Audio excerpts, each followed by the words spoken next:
aujourd'hui, je vous parle de chronophagie. Attention, ça va être long. Comme le dernier billet de Micheline Calmiret. Ce matin, je suis restée coincée derrière la personne chez Tecoé qui se prend pour un marchand d'épices en 1600, qui, en grand explorateur, demande à sentir les peaux. Et là, le temps s'arrête. T'es en Chine au XVIIe siècle, alors que t'as ton train dans 5 minutes, une chronique au beau parleur à 11h, et devant toi, t'as Christophe Colomb qui hésite entre sa montagne de jade et ses perles du Nil. Moi, je dis, prends ton thé vert et tire-toi de là. On est tous en train de claquer pendant que t'achètes ta boule à thé. On fait la queue parce qu'on a soif. Pas pour demander s'ils ont une carte cadeau ou un package découverte en plus de leur lapsung souchung. Ça me rend marteau parce que moi je me presse toujours comme un citron. À la machine, je fais le code de ma carte le plus vite possible, on dirait que j'ai un flingue sur la tempe. Et j'ai toujours été comme ça. Moi je suis née en avance, en 30 secondes, j'ai glissé comme un savon. Je me suis dit si ma mère veut un autre enfant après moi, place aux jeunes. Je fais mon check-out de l'utérus avant 11h. Et même maintenant je suis tellement stressée de vous bouffer 4 minutes de vos vies avec ma chronique. C'est pour ça que je parle vite et que j'ai l'air d'éternuer quand je dis lapsung souchung. Je postillonne tellement. Heureusement qu'on a ce grand trou au centre de la table pour réceptionner toute ma bave. Dangereuse crachoir qui en même temps est un trou de câble électrique. Non, je pense que je dis lapsang souchung, encore une fois, je fous tout le bâtiment dans le noir.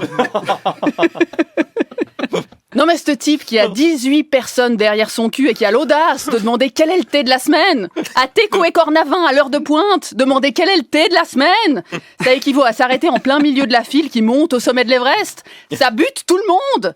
Parce que la vendeuse, qui sait évidemment pas ce que c'est que le thé de la semaine, parce que qu'est-ce qu'on s'en secoue les sachets, elle part dans l'arrière-coulisse faire je sais pas quoi dans les couloirs du temps, elle dit je vais poser la question, je reviens, mais elle reviendra jamais. Tu l'as fait disparaître dans le void pour toujours. Alors maintenant, les trous noirs ambulants qui posaient des questions abracadabresques, des questions comme « Est-ce qu'il y a du gluten dans la polenta ?» ou « Est-ce que le flan maison est fait avec des œufs crus ?» ou pire encore « Est-ce que le flan maison est fait maison ?» De grâce, gardez vos questions existentielles pour vous. Et oui, reconnaissez-vous, les salopards en sortie de groupe au restaurant qui voyaient sur le menu fondant au chocolat, entre parenthèses 20 minutes d'attente, et qui dit « Je prends ça ». Reconnaissez-vous les chieurs qui freinaient au feu orange, les gens qui demandaient des autocollants à la caisse de la COP, les vieux en veste matelassée qui payaient en pièces de 5 centimes et en chèque Reka.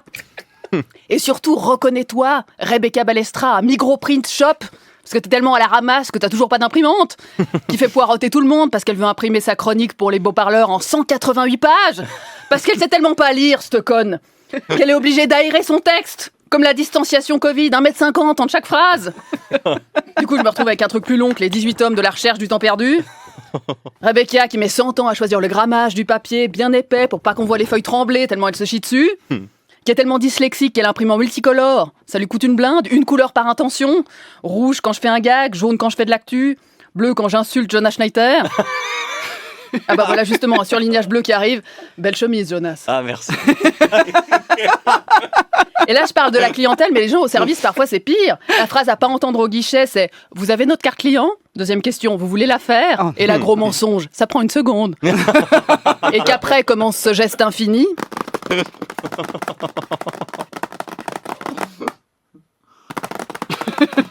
Tu sais pas ce que la personne peut bien tapoter sur son ordi pendant 12 plombes.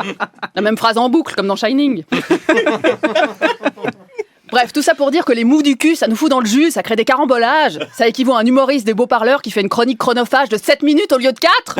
Tout le monde a envie de se jeter dans le trou de la table. Puis imaginez les répercussions.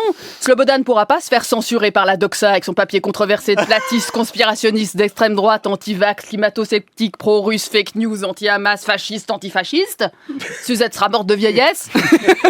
Jonas pourra repasser sa chemise une 3e fois. Colline devra réduire de 20% ses revendications contre le patriarcat et les décodeurs qui l'ont viré tellement elle était drôle. Et surtout, aura-t-on seulement le temps pour les perles des beaux parleurs ? Frédéric de Sainte-Croix, qui a entendu dire bite au lieu de tulipe dans Côté Jardin, qui attend de recevoir sa gourde thermique. Franchement, si je recevais un goodies RTS à chaque fois que je disais une saleté, entre les casquettes, les porte-clés, les briquets, j'aurais de quoi amasser un beau tas de merde superficielle, de quoi bien remplir le vide intersidéral de mon existence, pendant que j'attends mon thé à l'emporter.